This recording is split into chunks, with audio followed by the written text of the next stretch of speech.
गेले देह स्त्री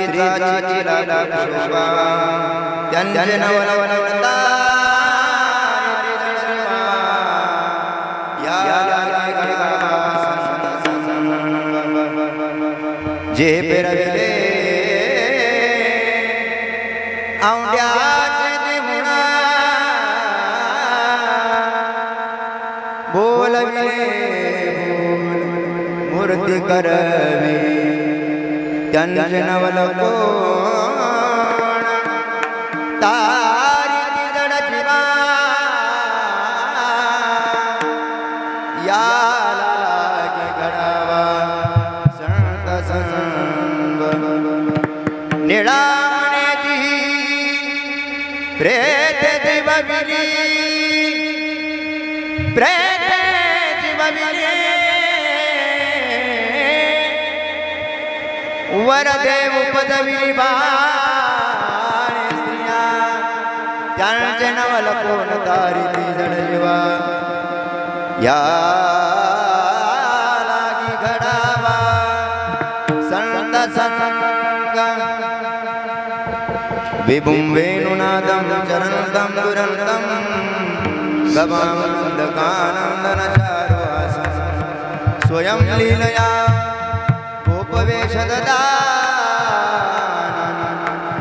परब्रह्मलिंगं भजे पांडुरंगं वर्णानामर्थानां रसानां छन्दसामपि मंगलानां कर्तारो वन्दे वाणी विनायक समचरण सरोजं सांद्रनीला जगननीत पाणी मंडनाना तरुण तुलसी माला कंजरं कंजनेत्रं सदयदवलहासं विठ्ठलं चिन्तयामि पांडुरंगा करो प्रथम नमः पांडुरंगा करो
समाधिस्थ मूर्तिं भजे ज्ञानदेवम् ओम नमो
ज्ञानेश्वराय ज्ञानेश्वरा नमो ज्ञानेश्वरा निवृत्ती उदारा सोपान देवा मुक्ताबाई नमो त्रिभुवन पावनी आद्यत्रय जननी देवाची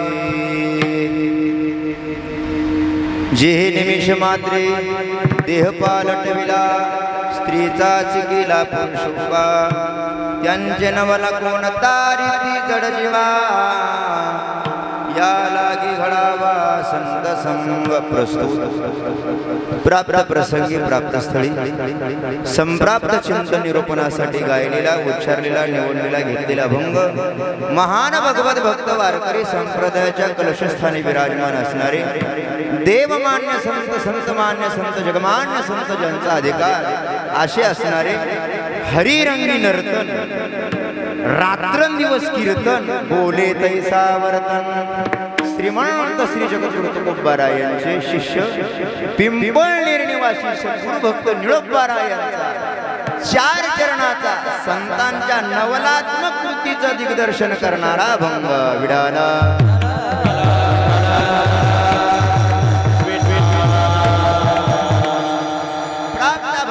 माध्यमातून श्रीमंत श्री जगद्गुरु तुकोबारायांचे कृपा पात्र शिष्य पिंपळनेर निवासी सद्गुरु भक्त निळोबाराय आहे संतांच्या नवलात्मक कृतीचं वर्णन करतात। निळोबाराय बोलतात की काय संतांच्या नवलात्मक कृती, काय त्या नवलाचं वर्णन करावं, काय त्यांचे महाराजांचे प्रमाण आहे। महाराज बोलतात की यांचे नवल काय सांगावे। महाराजांना विचारलं महाराज नक्की काय नवल आहे। महाराजांनी 5-6 पद्धतीच्या नवलाच्या कृत्या या अभंगामध्ये घातलेल्या आहेत। महाराजांनी पहिलीच नवलाची नवलात्मक कृती या अभंगामध्ये सांगितली जी निमिष मात्रे देह पालटला स्त्रीचा केला पुरुषोबा त्यांचे नवल कोण तारीती जड जीवा।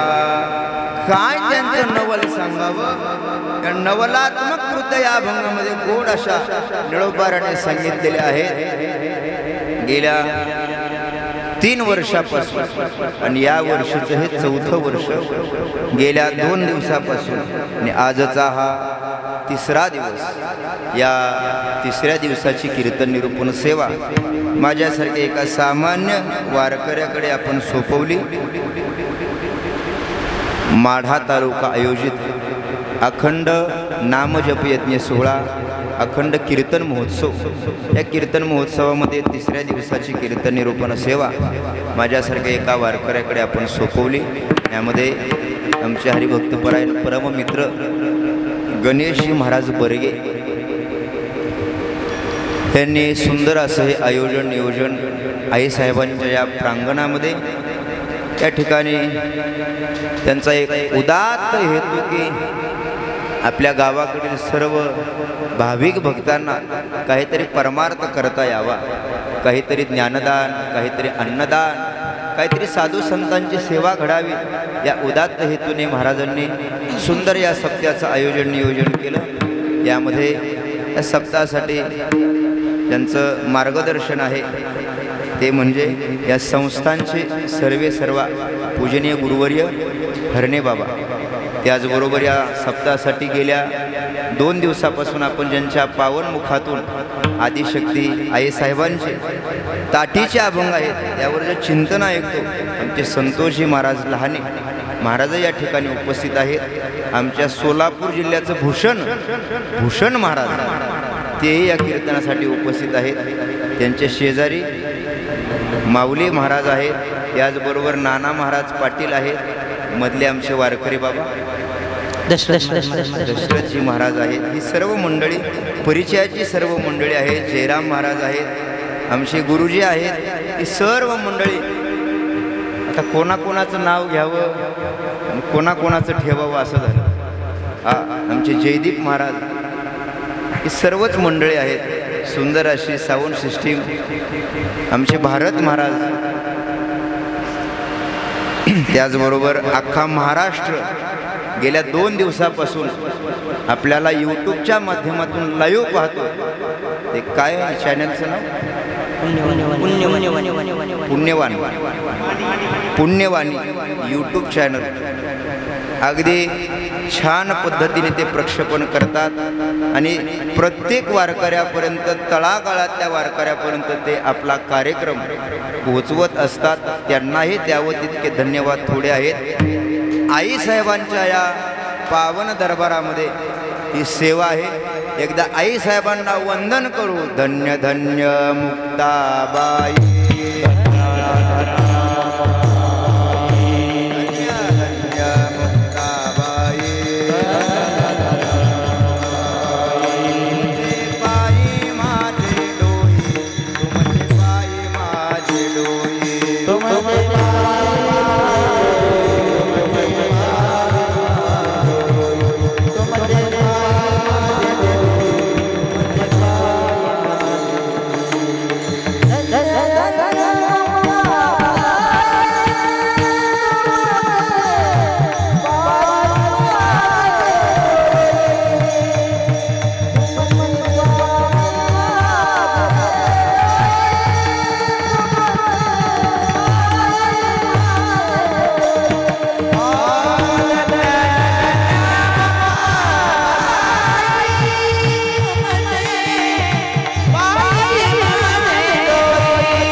वारकरी संतांच्या आवाज द्या थोडा, कारण फॅनच्या आवाजमुळे आवाज येत नाही थोडा। आमचे रामदास भाऊ आहेत माझ्याबरोबर आलेले, माझ्या गावातील माझ्यावर नितांत प्रेम करणारी सर्व ही ज्येष्ठ वयाने ज्ञानाने तपाने सर्वश्रेष्ठ असणारी मंडळी या कीर्तनासाठी आवर्जून उपस्थित आहेत। एवढ्या लांब येऊन घरापासून आपण हा अखंड हरिनाम सप्ताह 5 दिवसाचा आयोजित केलेला आहे। येतानाच एवढा कंटाळ येतो बाबा, पण आल्यानंतर आई साहेबांकडे पाहिलं आणि चरणाचं दर्शन झालं। भाग गेला शिन गेला अवघा झाला आनंद संत चरणार लागता वासने किंवा त्रिविध तापांची झाली बोळमान देखील चरण वैष्णवांची। एवढा ताप होतो येताना, पण आईसाहेबांचं चरण पाहिलं की एक ताप जात नाही. त्रिविध तापांची दैविक, आदिभौतिक, आदिदैविक, आध्यात्मिक असे अनेक पद्धतीचे ताप असतात. या सर्व तापांची निवृत्ती म्हणजे मुक्तपणे मुक्त, श्रेष्ठपणे श्रेष्ठ, सर्वथा वरिष्ठ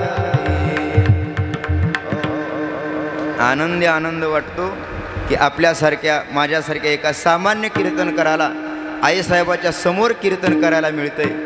आपल्यासारख्या श्रोतृवर्गाला इथं बसाय मिळतंय. आपल्यासारख्या टाळकऱ्यांना टाळ घ्यायला मिळतोय. ही भूमी म्हणजे सामान्य नाही. या भूमीतला एक एक कण म्हणजे संतांच्या रजकणाने, संतांच्या पदस्पर्शाने पवित्र झालेला आहे. एक वाक्य सांगू, मुक्ताई नगरला आल्यानंतर जर एखाद्या वारकऱ्याला गंध नाही लावायला मिळाला, एखाद्या वारकऱ्याला गंध नाहीच मिळाला, तसा वारकऱ्याने घरूनच गंध आणावा, दुसऱ्याचा गंध नाही लावावा. पण बरेच वारकरी दुसऱ्याचीच गंध लावतात, कारण गंध लावायची सवय. ऐका, यदा कदाचित जर वारकऱ्याला गंध नाही लावायला मिळाला तर वारकऱ्याने मागं पुढं पाहायचं नाही, सरळ खाली वाकायचं, इथली माती घ्यायची आणि कपाळाला लावायची. खऱ्या अर्थाने तूच सर्वश्रेष्ठ गंध आहे. तर इथं आदिशक्तीचा पाय लागलेले आहेत, ज्ञानोबरायांचे पाय लागलेले आहेत, सर्व वारकऱ्यांचे पाय लागलेले आहेत, जोग महाराजांचे पाय लागलेले आहेत, बंकट स्वामींचे पाय लागलेले आहेत, मामासाहेबांचे पाय या पवित्र तीर्थक्षेत्रावर लागलेले आहेत. म्हणून या ठिकाणी आपण आवर्जून उपस्थित राहिला. त्यामध्ये अन्नदान करणारी मंडळी आहेत, ही सर्व सहकार्य करणारी मंडळी. कारण नोहे हा खेळ एकल्याचा. इथं गावात सप्ताह जमत नाही बुवा, आणि 400 किलोमीटरवर येऊन हा सप्ताह करणं म्हणजे इतकं सोपं नाही. गावातल्या सप्त्यातच मारामारी असते, पण एवढ्या लांबून येऊन सुद्धा आपण सुंदर असा अखंड हरिनाम सप्ताह करत आहात. बसा खाली आई, बसा बसा, बसले. द्या इकडे लक्ष. आता हातातून निघालेला दगड 20 फूट लांब जातो. हातातून निघालेला दगड 20 फूट लांब जातो. बंदुकीतून निघालेली गोळी 1 किलोमीटर लांब जाते. तोफेतून निघालेला तोफेचा गोळा 3 मैल लांब जातो. पण तीर्थक्षेत्रावर दिलेलं एक अन्नाचं दान आणि शीत स्वर्गाच्या दारापर्यंत जातं. म्हणून या ठिकाणी सर्व अन्नदान करणारी मंडळी आहेत. दाता तोच एक जाना जगी, नारायणा स्मरवी.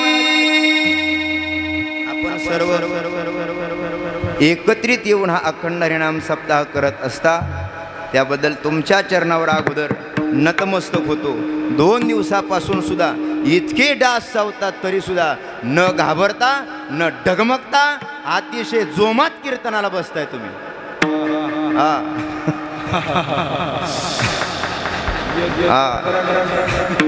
हे सगळ्यांना पटलं. डास चावणं म्हणजे काय आहे बरं? डास चावणं म्हणजे संसारच आहे महाराज.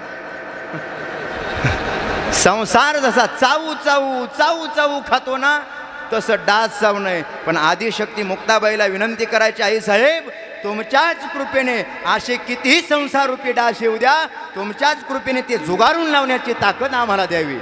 ही विनंती आई साहेबाला करायची. आणि आई साहेबाला विनंती करून एवढे डास गावाकडून घेऊन जायचे. असं नाही, असं नाही. मुक्तपणे जिही निमिष मात्रे देह पालटेला, स्त्रीचा चिकेला पुरुषोबा. सद्गुरु भक्त निळोबाराय प्राप्त अभंगाच्या माध्यमातून संतांची नवलात्मक कृती मांडतात. या विश्वामध्ये, या जगामध्ये असा एकही माणूस नाही की जो कर्म करत नाही. अभंगाची प्रस्थान आपल्या समोर मांडतो. सर्व विश्वामध्ये सर्व माणसं कर्म करतात बुवा, असा एकही माणूस नाही की जो कर्म करत नाही. प्रत्येकाचं काही ना काहीतरी कर्म चाललेलंच आहे. असा जगात एकही माणूस नाही की तो काहीच करत नाही. तो काही ना काहीतरी करतोच. रात्रंदिवस झटतो, राबतो, एवढं कष्ट करतो, काही ना काहीतरी करतो. एखादा सद्गृहस्थ म्हणेल की मी काहीच करत नाही, त्याला सांगावं तो काहीच करत नाही एवढं तरी करतो ना. तू काहीच करत नाही एवढं तरी चालू आहे ना तुझं. जगामध्ये कर्म करत नाही असा एकही माणूस नाही. सगळीच माणसं काही ना काहीतरी कर्म करतात. पण मुद्दा असा आहे बुवा, या जगामध्ये माणसं कर्मच का करतात? काय गरज आहे बरं कर्म करण्याची? त्याचे 2-3 कारण मांडतो ना अभंगाच्या पहिल्या चरणाकडे वळतो. एक, माणूस कर्म का करतो? तर त्याचं पहिलं कारण आहे कर्म लोकत्वात्. कारण हा कर्म लोक आहे म्हणून कर्म करावं लागतं. माणूस का कर्म करतो? दुसरं कारण कर्मशेषत्वात्. कर्म मागच्या जन्मातलं शेष शिल्लक राहिलेलं आहे म्हणून कर्म करावं लागतं. आणि तिसरं कारण कर्म उपादानत्वात्. आपल्याला जो नरदेह मिळालाय ना, तर नरदेहाचं उपादान कारण म्हणजेच कर्म आहे. या 3 गोष्टीमुळे आम्हाला कर्म करावं लागतं. का बरं कर्म करतो माणूस? त्याचं पहिलं कारण आपण पाहिलं कर्मलोकत्वात्. हा लोक कोणता आहे? कर्मलोक आहे. कर्मलोक. इथं कर्मच करावं लागतं बुवा. इथं आल्यानंतर कर्मभूमी. या पृथ्वी तलाला नाव काय आहे? कर्मभूमी. इथं आल्यानंतर कर्म करावंच लागतं. का बरं?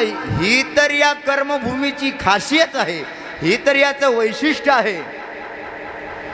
असा एकही माणूस नाही की कर्मभूमीत आला आणि कर्म करत नाही. आता आई साहेबांची पालखी 5 का 6 तारखेला 6 तारखेला निघणार आहे. माझ्या जगद्गुरु श्री तुकोबारायांचं प्रस्थान 18, विश्वमाऊली ज्ञानोबारायांचं प्रस्थान 19, असे वारकरी संप्रदायातील आदी संतांची प्रस्थान पंढरपूरकडे होणार आहेत. दिंडी सोहळ्यामध्ये कोणीही माणूस जाऊ द्या, कोणाच्याही तोंडात एकच शब्द असतो. का बरं?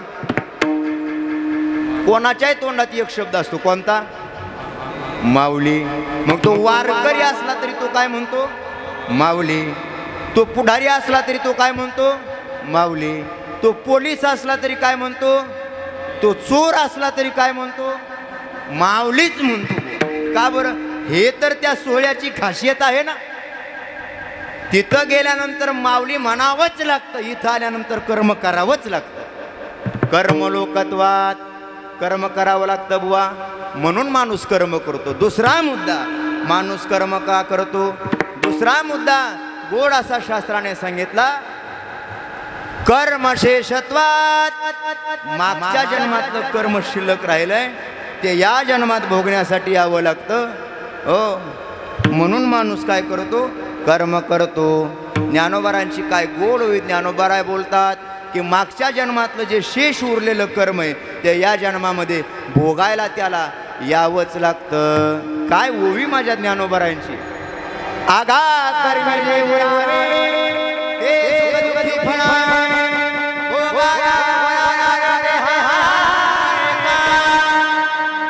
ज्ञानोबारांच्या ओव्या आहेत, जी ओवाळून टाकावा ओव्यांवरून.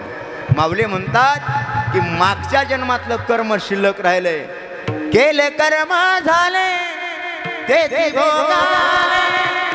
उपजले ऐसे. असं जपून जपून चालू आपण थोडं, कारण वेळ थोडा राहिलाय.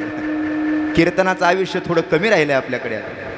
केले कर्म झाले तेची भोग आले, उपजले मेले ऐसे की ते. मागच्या जन्मातलं शेष कर्म शिल्लक राहिले म्हणून माणसाला कर्म करावं लागतं.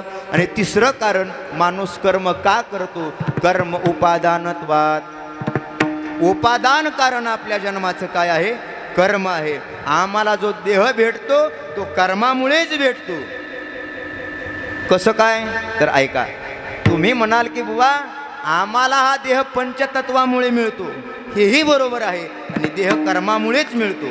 पंचतत्वापासून देह प्रत्येकालाच मिळतो, पण जसं ज्याचं कर्म आहे तसा आकार बदलतो. का बरं? कर्म उपादानत्वात्.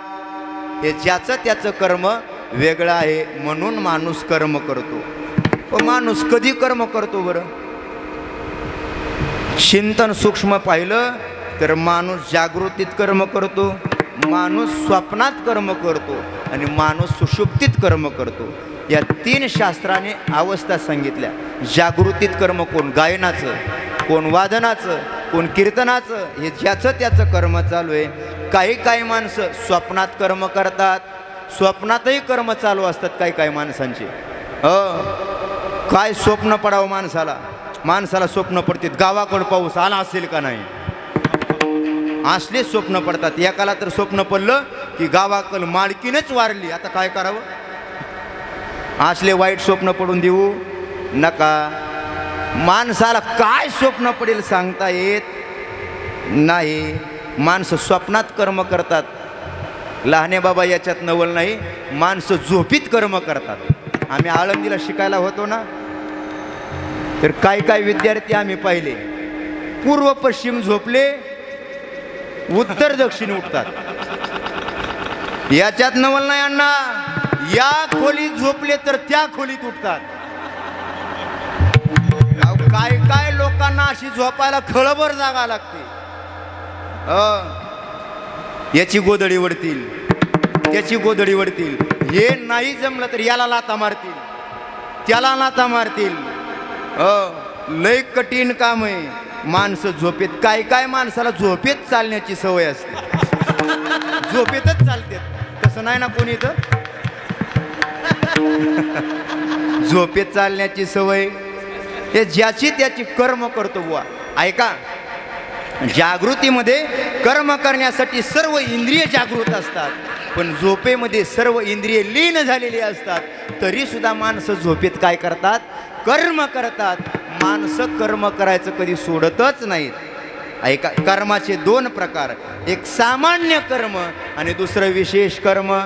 याला शास्त्रामध्ये नाव आलंय सामान्य कृती आणि नवलाची कृती. आलं बघा आपल्या अभंगाचं दार आता. त्यांचे नवल कोण आलं दार आता. माणसाची काही सामान्य कृती असते आणि काही नवलाची कृती असते. या विश्वामध्ये थोडं कमी झालं. या विश्वामध्ये तीन वर्ग पडतात. एक माणसाचा, दुसरा संताचा आणि तिसरा देवाचा. माणसाची नवलाची कृती वेगळी, देवाची नवलाची कृती वेगळी आणि माझ्या संतांची म्हणजे आदिशक्ती मुक्ताबाईची नवलाची कृती वेगळी. या तीन नवलाच्या कृत्या पाहायच्या ना अभंगात प्रवेश करायचा. ऐका, माणसाची काही नवलाची कृती आहे बुवा. काय माणसाने नवल केलंय, काय माणसाने संशोधन केलंय, अशा नवलाच्या कृत्या शोधून काढल्या माणसाने. असं संशोधन केलं. जुन्या काळामध्ये एखादा माणूस जर गेला, गावाकडे नाही वरती गेला, अर्थात वारला, तर वारलेल्या माणसाचा निरोप जर पाठवला तर 10 दिवसांनी पोचायचा. तो माणूस अग्निसंस्कार करण्यासाठी येत नव्हता, 10व्यालाच यायचा. पण काय माणसाने नवलाची कृती शोधून काढली. माणूस 10 दिवसांनी संपर्क होत नाही, 10 तासाने नाही, 10 मिनिटात नाही, 10 सेकंदात नाही, एका सेकंदात इथला माणूस अमेरिकेत बोलू शकतो. कशावर? मोबाईलवर. ही कोणाची कृती आहे? माणसाची नवलाची कृती आहे. ही माणसाने नवलच केलं ना महाराज. आज या श्री क्षेत्र मुक्ताबाई कोथळी या ठिकाणी चालू असलेला हा अखंड हरिनाम सप्ताह अख्खा देश पाहतोय. कशाच्या माध्यमातून? यूट्यूबच्या माध्यमातून. ही कशाची कृती? माणसाची नवलाची कृती आहे. ही माणसाची नवलाची कृती कुठपर्यंत बरी वाटते? जोपर्यंत देवाची नवलाची कृती आम्हाला बघायला मिळत नाही तोपर्यंत. हा बल्ब आहे, हा बल्बाचा उजेड कुठपर्यंत? जोपर्यंत सूर्य उगवत नाही तोपर्यंत. तसं माणसाचं नवल कुठपर्यंत? जोपर्यंत देवाचं नवल आपल्याला पाहायला भेटत नाही. काय देवाने नवलाची कृती केली महाराज. आता काय सांगावं नवलाची कृती. देवाने गायी नावाची अशी देवता निर्माण केली, अशी देवता निर्माण केली. काय नवल केलं देवाने बघा. इकडून गाईला चारा टाकायचा आणि त्याच्या बदल्यात गाई काय देते?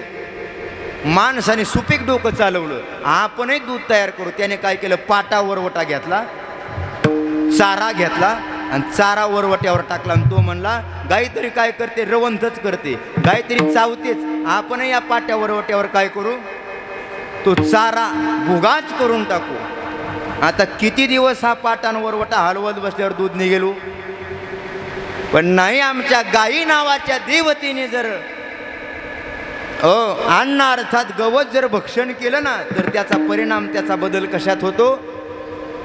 दुधात होतो. हे तुकोबरायची प्रमाण आहे. तुकोबराय बोलतात, पशु भक्षिता पालटे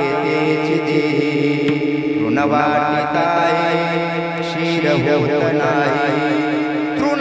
गवत किती वाटा त्याचं क्षीर अर्थात दूध होत नाही, पण पशु अर्थात गायीने जर ते भक्षण केलं तर त्याचा परिणाम कशात होतो?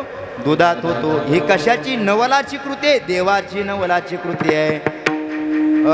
देवाची नवलाची कृती पाहिली की आमची नवलाची कृती आम्हाला काहीच वाटत नाही. काय नवलाच्या कृत्या देवाने केल्या बुवा, काय सांगावं? ऐका,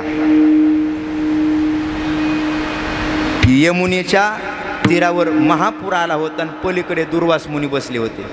काय नवलाची कृती बघा देवाची, काय नवल देवाचं, ऐकून ठेवा. पलीकडे दुर्वास मुनी बसले होते. सगळ्या गोपिका भगवान परमात्म्याच्या पत्न्या सगळ्या म्हणू लागल्या दुर्वास मुनींना अन्न दिलं पाहिजे. मग दुर्वास मुनी किती अन्न खात होते? काही ठिकाणी वर्णन आले 60 खंड्या आणि कुठं कुठं वर्णन आले 60,000 खंड्या. किती का असना आपल्याला काही द्यायचंही नाही आणि काही घेणं देणं नाही. किती का असना, कोणी 60 धरा, कोणी 60,000 खंड्या धरा. हो, सगळ्या त्या 16,108 पत्न्यांनी आपल्या आपल्या डोक्यावर टोपली घेतली. भाजी काय, भाकरी काय, आणि निघाल्या यमुना मायेच्या पलीकडे जायचंय. यमुनेला पूर आलाय. देवाची नवलाची कृती आहे का? आता यमुनेला पूर आलाय, पलीकडे जायचं कसं? देवाचं नवल बघा काय. आता पलीकडे जावं कसं? गोपिकांनी विचारलं, देवा पलीकडे जायचंय, मग त्या यमुनेला सांगा 16,108 पत्न्या असून सुद्धा आमचे मालक ब्रह्मचारी असतील तर वाट मिळेल. गवळणी तर खालीच बसल्या. देवा हे कसं सुधरत हो तुम्हाला असलं मीडिया पुढे बोलायला? आपलं हे सुधरतच कसं तुम्हाला एवढं जागपाक करायला? तुम्ही सांगा तरी. मग सगळ्या गवळणी गेल्या.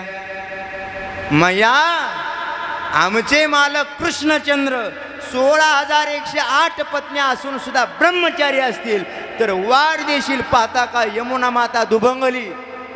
गवळणी पलीकडे गेल्या. ही काय आहे? देवाची नवलाची कृती आहे. आता पलीकडचं आलंय वगात सांगतो. या ठिकाणी भागवताचार्य आहेत बरं का महाराज आमचे. पलीकडचं आलंय वगात. पलीकडे दुर्वास मुनी बसले होते. आता 16,108 त्या स्त्रियांचं एक एक टोपलंभर भाकरी, आपल्या सोलापूरच्या भाषेमध्ये एक एक टोपलंभर भाकरी, आणि प्रत्येकीने अशा सुंदर अशा भाकरी केलेल्या. वा वा वा वा वा. आणि दुर्वास मुनी म्हणले, पोरींनो काय आणलाय? जेवण आणलं, ठेवा खाली. अहो सगळ्यांचंच खाल्लं हो. सगळ्या 16,108 पत्न्याने जे जे काय आणलं होते ते सगळंच आणलं यांनी. सगळ्यांनी टोपली अशी झाडली. आता माघारी जायचं कसं? येताना लावला होता वशिला कृष्णाचा, आता जाताना कसं काय जावं? तशाच डोक्यावर टोपली घेऊन बसल्या. दुर्वास मुनी आता जाऊ कसं? आल्या कशा? आमच्या पतिराजाने सांगितलं होतं आम्हाला की 16,108 पत्न्या असूनही ब्रह्मचारी जर असेल तर वाट देशील. बर, मग आता जाताना सांगा यमुनेला की दुर्वास इतकं अन्न खाऊन सुद्धा उपवाशी असेल तर अन्न मिळेल, वाट मिळेल. गवळणी ते टोपल्याकडे बघितलं, दुर्वासाकडे बघितलं. अरे चाललंय काय? आहेत बरं का इतकी खाणारी माणसं, खरंच खातेत. ज्ञानोबारांच्या सोहळ्यामध्ये काय काय माणसं चालतात बुवा. 2 बादल्या भाजी, 10-12 भाकरी, अर्धा किलो श्रीखंड, 5-25 बालुशाही, 10-5 जिलेब्या. खोटं वाटत असेल तर उद्याच तुमच्या घरी घेऊन येतो त्यांना. तयारी ठेवा फक्त. आहेत माणसं असले, अजूनही खाणारे माणसं आहेत. ऐका, गवळणी म्हणल्या दुर्वास मुनी, अहो एवढं खाऊनही तुम्हाला कसं काय तुमचं पोट भरत नाही का? कसं काय एवढं खाऊन सुद्धा तुम्ही कुठं सप्त्याला न्यायच्या लायकीचे नाही गडे. तुम्हाला सप्त्याला नेलं, अख्खा समाज एका बाजूला आणि तुम्ही एका बाजूला, पटांगण झालं सप्त्याचं. तुम्ही कुठं सप्त्याला येत जाऊ नका. तुम्ही जाऊन तरी सांगा. आणि मग गवळणी निघाल्या. यमुनेला सांगितलं, एवढं अन्न खाऊन सुद्धा दुर्वास मुनी जर उपवाशी असतील तर वाट मिळेल. मिळाली वाट. माझा दृष्टांत संपला. तुकोबाराचं प्रमाण आहे, भोग भोगोनी ब्रह्मचारी, नवल केवळी. केवळ ही नवलाची कृती भगवान परमात्म्याची आपल्याला पाहायची होती. माणसाची नवलाची कृती, देवाची नवलाची कृती. देवाला जे जमल ते आम्हाला जमणार नाही. देवाला जमलं गायी निर्माण केली.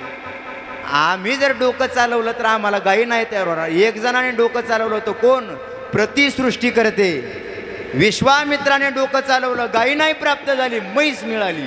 आणि आम्ही डोकं चालवलं, म्हैस नाही जर्शी आणली. आमचं सुपीक डोकं आहे. देवाची ना आमची बरोबरी होणार.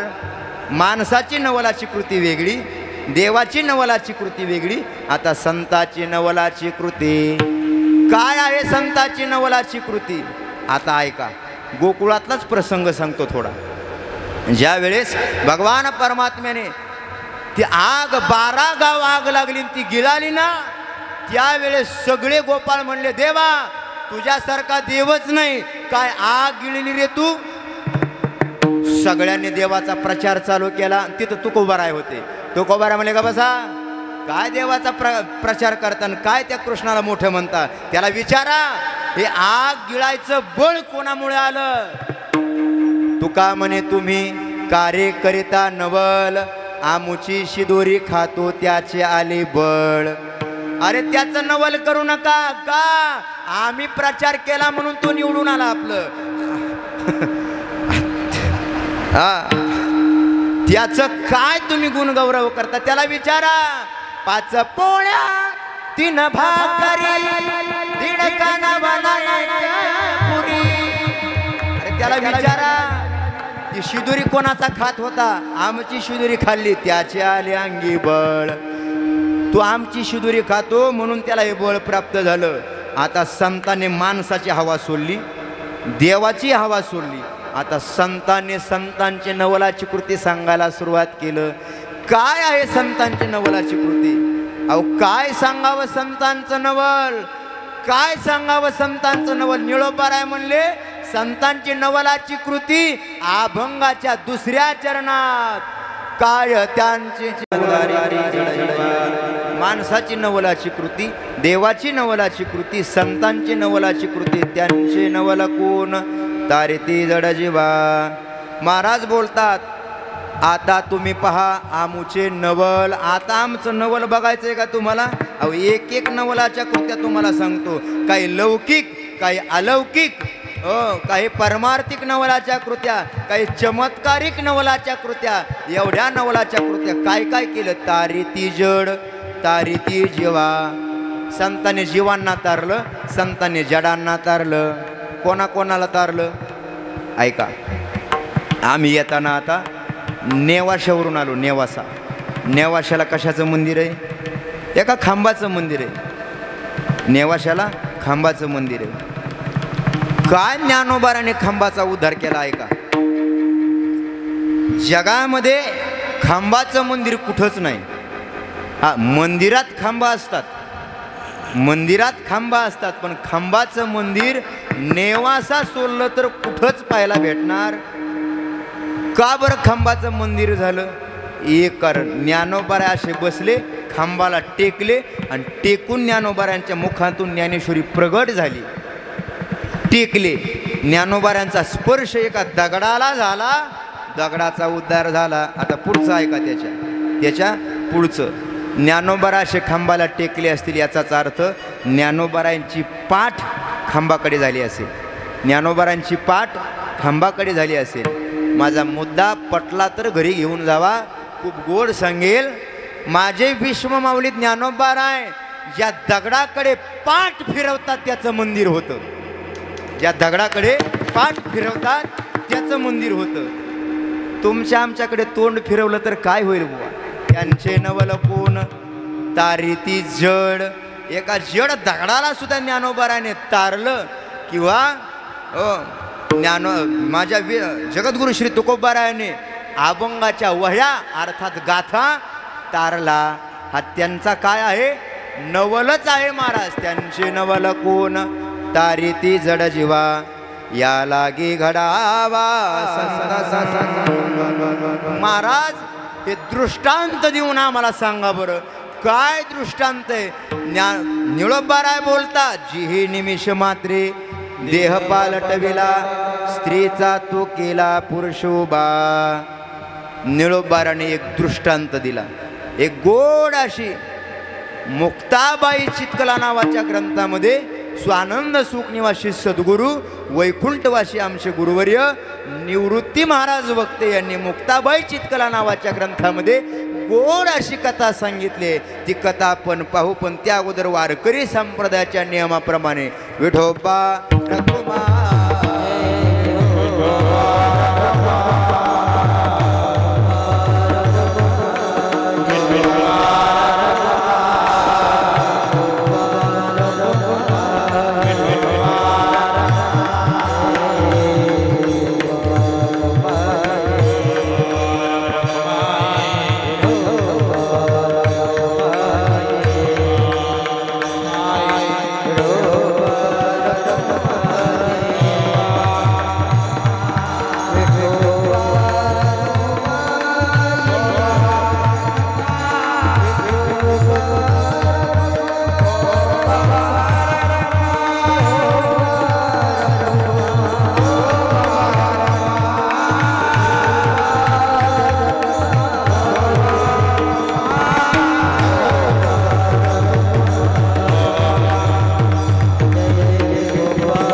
मात्रे देह पालटविला स्त्रीचा चिकेला पुरुषोबा.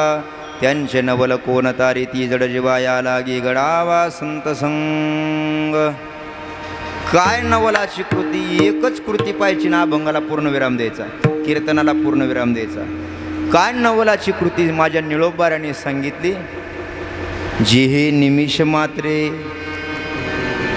आपल्या पश्चिम महाराष्ट्रामध्ये आपल्या जिल्ह्याच्या पलीकडे कराड जयसिंगपूर हे शहर आहे. जयसिंगपूर नावाचं शहर आहे.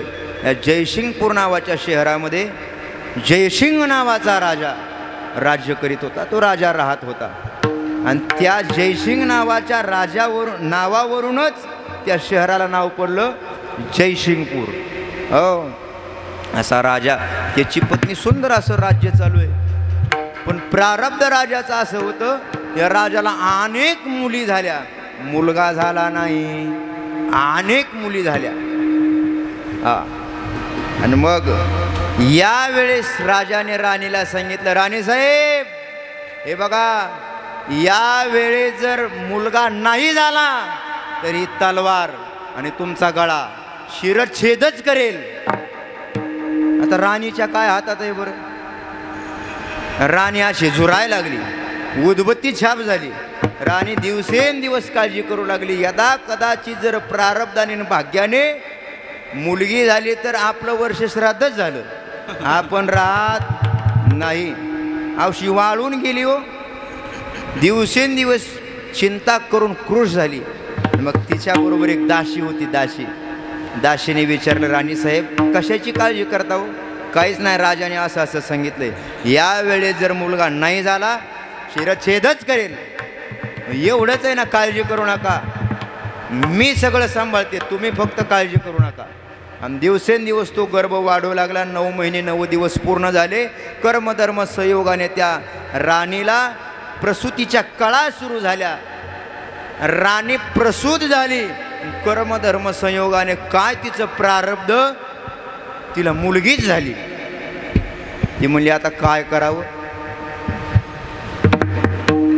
दासीला बोलून घेतलं, हे बघ होऊ नये ती गोष्ट झाली. काय झालं, अगं मुलगी झाली आहे. आणि राजाला जर हे समजलं ना, शिरच्छेदच आहे. दासी म्हणली, राणी साहेब काळजी करू नका, हे सगळं मी करायला तयार आहे, तुम्ही फक्त अजिबात काळजी करू नका. खिडक्या दरवाजे सगळे लावून या, आतमध्ये फक्त वाराच येईल अशी सोय करा. आणि ती दासी बाहेर गेली आणि राजेसाहेबाला सांगितलं, राजेसाहेब आनंद करा, साखर वाटा, पेढे वाटा, तुम्ही बाप झाला. राजा म्हणला, का ते नवय का, अनेक वेळा झालोय, नवा काय. अहो तुम्ही मुलाचे बाप झाला, तुमच्या राज्याला युवराज मिळाला. गळ्यातली चेन काढली सोन्याची, तिच्या गळ्यात टाकली. हत्तीवरून साखर वाटा, पेणे वाटा, आनंदी आनंद. वा रे वा, काय झाकपाक केली दाशीने बघा. हो, तुम्हाला मुलगा झाला, पण झालं होतं काय? मुलगी. चला चला चला चला, लगेच मुलाचं तोंड पाहायचंय. 25 वर्षांनी मुलगा झालाय, चला तोंड पाहायचंय. आणि राजा पळतच निघाला. आणि दाशीने सांगितलं, राजेसाहेब जायचं नाही का? आताच ब्राह्मण काकांकडून त्याची कुंडली पाहून आले आणि त्याच्या कुंडलीत असं लिहिलंय की मुलाच्या बापाने मुलाचं 25 वर्ष तोंड बघायचं नाही. हे झाकून येणारा माणूस संकट पाहिजे बरं आपल्या. आपल्याच चुका, आपली जवळची माणसं, आता काय करायचं जाऊ द्या. असं झाकून येणारी माणसं पाहिजेत. काय कार्यक्रम लावला महाराज, वा वा वा वा. राजा म्हणला, नका का तोंड पाहायचं, होय ना, काय अडचण नाही, युवराज तरी झालाय ना, बस. आणि मग त्या दाशीने त्या मुलाला असं मांडीवर घेतलं. मुलीला होती मुलगी, पण सांभाळ कोणासारखा केला? मुलासारखा केला. मुलाचेच कपडे, सगळा पोशाख, सगळं वागणं, राहणं, बोलणं मुलासारखं शिकवलं त्या मुलीला. हळूहळू हळूहळू ती मुलगी मुलाच्या रूपातली मोठी झाली. आता 15-20 वर्षाची ती मुलगी मुलाच्या वेशातली. आणि मग त्या राजाला, नगराच्या राजाला काळजी पडली की याचं कुठंतरी लग्न लावून दिलं पाहिजे. मग शेजारच्या त्या राज्यामध्ये एक राजा होता आणि त्यालाही मुलगी होती. तो म्हणला, ही मुलगी आपल्या मुलासाठी योग्य आहे. आता दोघाचं लग्न लावून दिलं. कोणाकोणाचं लग्न झालं? मुलीचं आणि मुलीचं. सामान्य व्यवहारामध्ये लग्न कोणाकोणाचं होतं? मुलाचं आणि मुलीचं. पण घडलं उलटच, मुलीबरोबर मुलीचं लग्न घडलं. प्रपंचाला सुरुवात होईना. आणि हे ज्या दिवशी त्या नवरी मुलीला कळलं ना, त्या दिवशी असा राग आला. ती तिथं तर थांबलीच नाही, नवऱ्याच्या घरी, बापाच्या घरी गेली. बाबा, सांभाळणं होत नव्हतं तर एखाद्या विहिरीत ढकलून द्यायचं का? मला फसवलाय, तुमची फसवणूक केली तुमच्या व्याह्याने. काय अहो, तुम्ही ज्याच्या बरोबर माझं लग्न लावून दिलं तो मुलगा नाही, ती मुलगी आहे, मुलगी. राग आला, कारण असा प्रसंग कोण सहन करील हो? राग आला. तोही राजाच होता. त्याने तलवारी उपसल्या आणि सगळ्या सैन्यांना सांगितलं, चला युद्ध करायचं. कोणाबरोबर? व्याह्याबरोबर. आणि मग 2 पाहुणे समोरासमोर आले युद्ध करण्यासाठी. आणि मग जी मुलगी होती मुलाच्या वेशातली, जी मुलगी होती ना, ती मुलगी म्हणू लागली, हे युद्ध कोणामुळे होणार आहे? आपल्यामुळे, हे माझ्यामुळे होणार आहे. आता मी जर नाही राहिले तर युद्धाचा संबंध येणार, आपणच जीव द्यावा. आणि मग एका उंच कड्यावर जीव देण्यासाठी निघाली ती मुलगी मुलाच्या वेश घेऊन. आणि तेवढ्यात ज्ञानोबाराय, नामदेवराय, ती सर्व संत मंडळी कोल्हापूरच्या आईसाहेबांचं दर्शन घेऊन त्या जयसिंगपूरला आले होते. आणि तो घाट चढत होते. तेवढ्यात त्या मुलगी मुलाच्या वेशातली झाडावरून खाली उडून कड्यात उडी टाकून देणार. त्या मुलीच्या लक्षात आलं कोणीतरी साधू येऊ लागलेत, मरताना त्यांचं दर्शन घ्यावं. खाली उतरली, दर्शन घ्यायला लागली. ज्ञानोबारायने तिच्या मस्तकावर हात ठेवला. आता दिसत कोणासारखा होती? मुलासारखी. म्हणून ज्ञानोबाराय सहज म्हणून टाकले, हे बाळा, मुला उठ. पाय धरले होते त्या बाळाने, मुला उठ. ते खालून आवाज दिला, मी पाय सोडणार नाही का? मी जीव द्यायला निघाले होते. मी मुलगा नाही, मी मुलगी आहे. मी मुलगा नाही, मी मुलगी आहे. नामदेवराय म्हणले, हे शब्द कोणाच्या मुखातलेच माहिती आहे का? हे काय वर्ष श्राद्धाला कीर्तन करणाऱ्या कीर्तनकाराच्या तोंडातले नाहीत. मग हे शब्द कोणाच्या तोंडातले आहेत? माझ्या सत्यवादाचे हे शब्द ज्ञानोबारायांच्या मुखातले आहेत. हे खोटे होणार नाहीत. ज्ञानोबाराने सांगितलं, बाळा, तू आजपर्यंत असशील मुलगी, पण आजपासून तू मुलगाच खरं. आणि मग त्याने जरा बाजूला जाऊन स्वतःचं योग्य निरीक्षण केलं. त्याच्या लक्षात आलं की आता आपण मुलगी राहिलो नाही, आपण कोण झालो आहे? मुलगा झालो. निळोबारा ते सांगतात, जी निमिष मात्रे देह पालटविला, स्त्रीचा केला पुरुष उभा.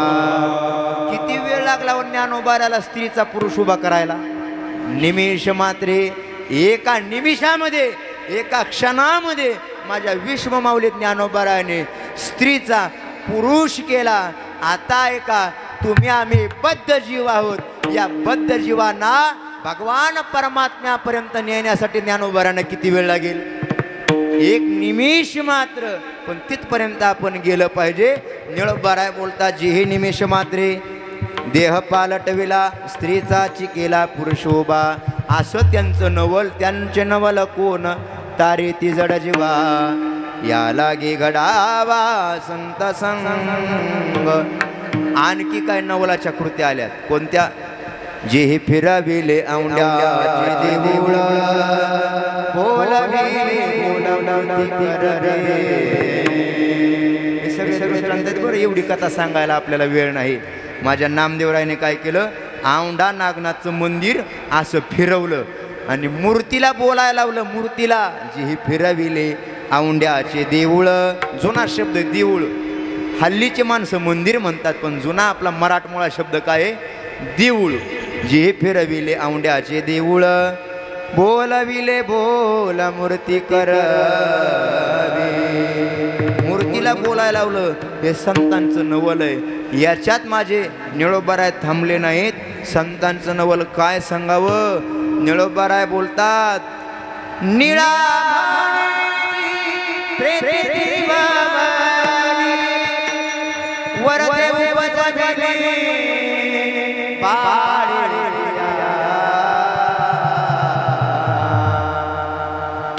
हा ही खूप गोड दृष्टांत. ही कथा आईसाहेबांच्या दृष्टीने मला सांगायची आहे. आईसाहेबांच्या दरबारामध्ये ही सेवा आहे, म्हणून आईसाहेबाची 5 मिनिटामध्ये कथा सांगतून पूर्णविराम देतो. हो. निळामणी जी ही प्रेते जीवविली, वरदे उपजविली बाळी स्त्रिया. काय केलं संतांनी? नवलाची कृती केली. इथं शेजारी एक चांगदेव नावाचं गाव आहे, असं त्या पुस्तकात वाचलं मी. इथं एक शेजारी काय आहे? चांगदेव नावाचं. इथं पंचक्रोशीतच गाव आहे. तिथं कोण राहत होतं बरं? चांगदेव महाराज.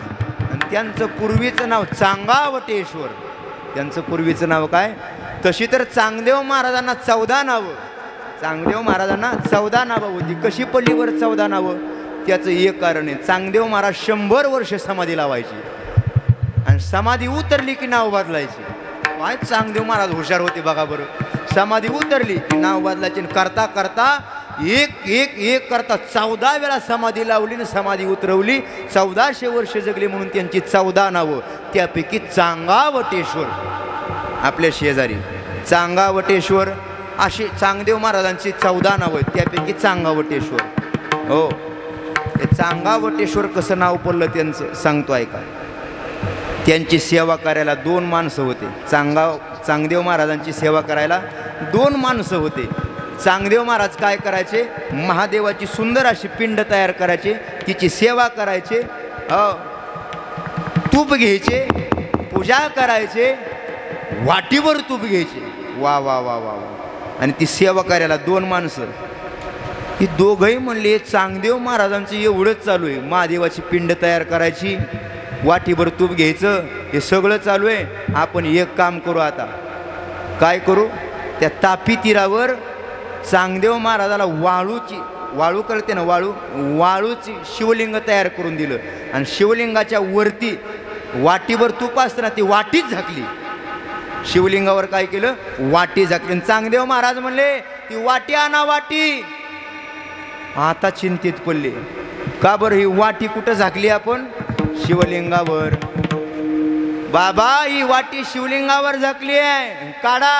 आणि मग ती काढायचा प्रयत्न केला. एका हाताने निघली नाही. 2 हात लावले, 2चे 4 हाताने उचलण्याचा प्रयत्न केला, निघली नाही. मग जमीन खांदायला सुरुवात केली, तरी वाटी निघण्याहून मग चांगदेव महाराज म्हणले, आता ती वाटी निघणार नाही. का बरं? ती शिवलिंगाला एक रूप झाले आहे. काय? वाटी. म्हणून चांगदेव महाराजांचं नाव पडलं चांगावटेश्वर. वाटीचं अपभ्रंश स्वरूप कशात झालं? वटेश्वर. म्हणून चांगदेव महाराजांचं नाव काय पडलं? चांगावटेश्वर. या चांगदेव महाराजांच्या कानावर बातमी आली की कोण आळंदीचे ज्ञानोबाराय, कोण आळंदीचे आदिशक्ती मुक्ताबाई, कोण आळंदीचे सोपान काका निवृत्तीनाथ महाराज यांनी म्हणे रेडा बोलवला, भिंत चालवली. खरंच असेल का काय?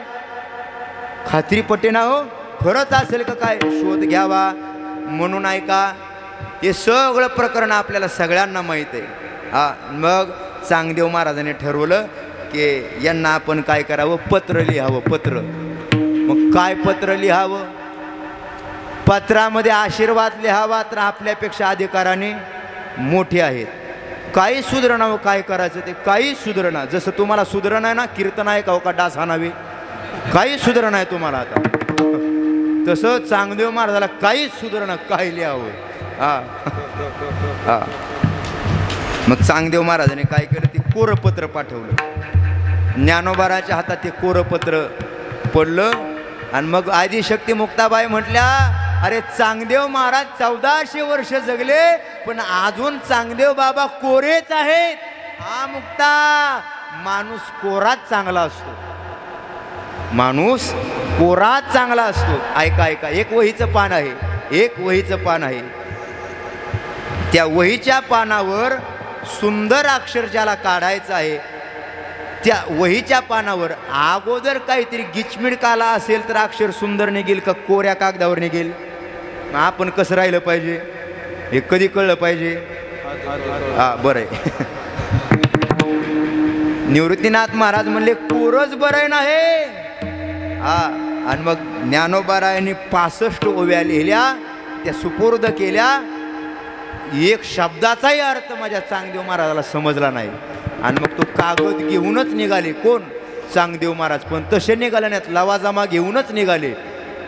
हत्ती काय, घोडे काय, संसारिक लोक काय, बाबा काय लवाजमा सांगावा. पुढं 500 शिष्य, मागं 50 शिष्य. हातामध्ये चाबूक काय, सर्प काय, वाघ काय, वाघावर बसून निघाले. आणि इकडं बातमी समजली की आळंदीच्या ज्ञानोबाऱ्याला चांगदेव महाराज भेटीला यायला लागलेत. ज्ञानोबाराने आज्ञा दिली भिंतीला, चला भिंतीबाई. भिंतच निघू लागली. चांगदेव महाराजांनी पाहिलं कोण येतंय, ज्ञानोबारा भिंतीवर. योगमायेच्या सामर्थ्याने नदी आडवी लावली, नदी आडवी लावली. ज्ञानोबाराने तिच्याकडे पाहिलं. ज्ञानदेव म्हणता माया गेली समूळ विलया. चांगदेव महाराजांनी नदी आडवी लावली होती ना, एका क्षणात नाहीशी झाली. चांगदेव महाराज म्हणले आपल्या पुढचे दिसतील बुवा, काय करावं आता. आणि मग चांगदेव महाराज साष्टांग दंडवत घातला आणि शिष्यत्व पत्कारलं. ते गोड कथा सगळ्यांना माहिती, त्याचं प्रमाण आहे. चांगदेव म्हणे आजी जन्मालो गुरुपुत्र झालो, गुरुपुत्र झाले आदिशक्ती मुक्ताबाईचा चांगदेव महाराज. ऐका, माझा मुद्दा एवढ्या संतांचं नवल काय असतं. 1400 वर्ष जगून सुद्धा चांगदेव महाराज पूर्णत्वावस्थेकडे पोचले नाहीत. मग कधी पोचले? जेव्हा ते वारकरी झाले तेव्हाच पोचले. माणसाने काय व्हावं? वारकरी व्हावं महाराज, वारकरी. मरायच्या अगोदर एकदा वारकरी व्हावं. मरायच्या अगोदर वारकरी होऊनच मरावं असं मामासाहेब सांगायचे. माणसाने वारकरी होऊन मरावं. आणि असे चांगदेव महाराज पंढरपूरला गेले. ती कथा गोड आहे. आणि मग त्या पंढरपूरच्या मंदिरामध्ये एक सासू आपल्या विधवा सुनबाईला मंदिरात दर्शनाला घेऊन आली. शेवटचं वरदे उपजले बाळे स्त्रिया. शेवटचं सांगतो, पूर्णविराम देतो. एक स्त्री, एक सासू आपल्या विधवा सुनबाईला दर्शनासाठी घेऊन आली. पांडुरंगाचं दर्शन झालं.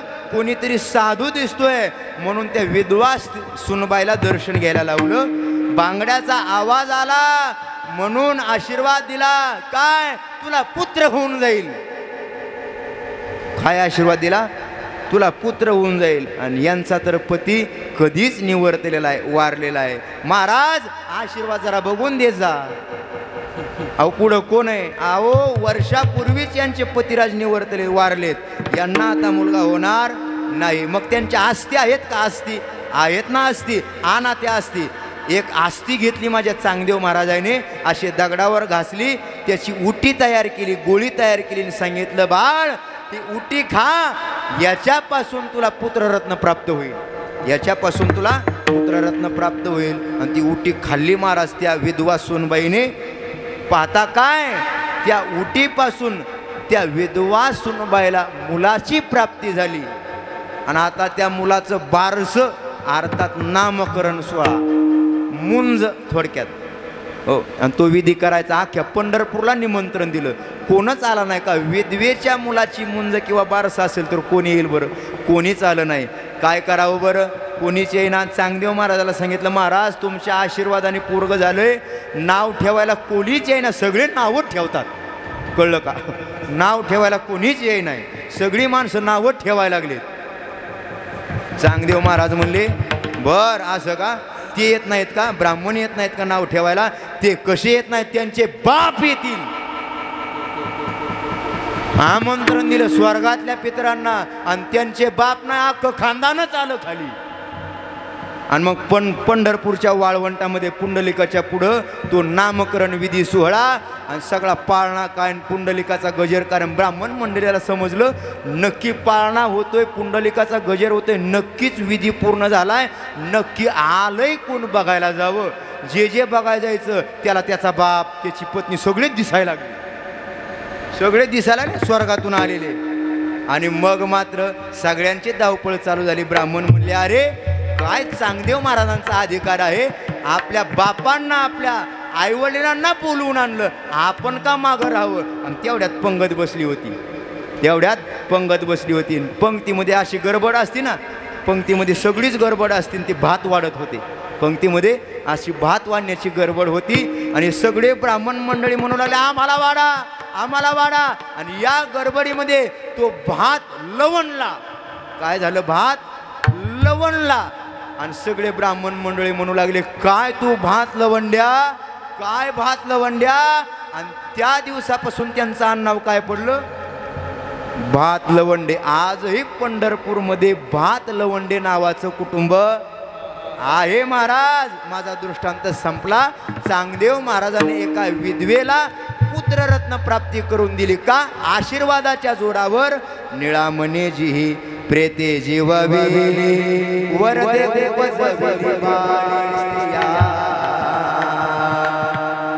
असा हा चांगदेव महाराजांचा, आदिशक्ती मुक्ताबाईचा, ज्ञानोबारायांचा, नाथबाबांचा हा नवलाचा सोहळा. निळोबाराय बोलतात, त्यांचे नवल कोण तारी ती जड जीवा, याला ज्ञानेश्वर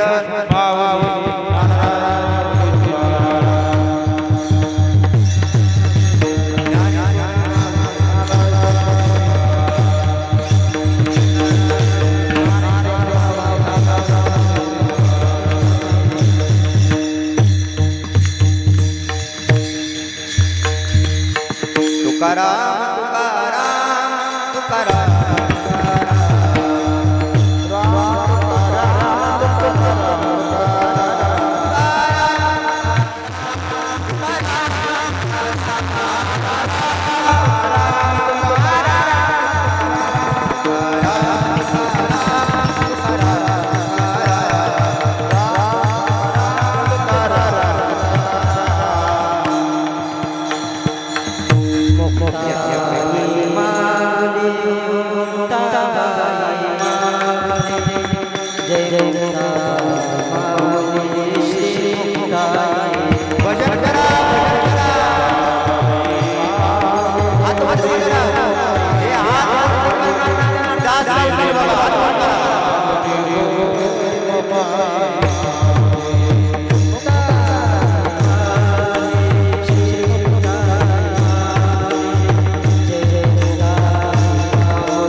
रे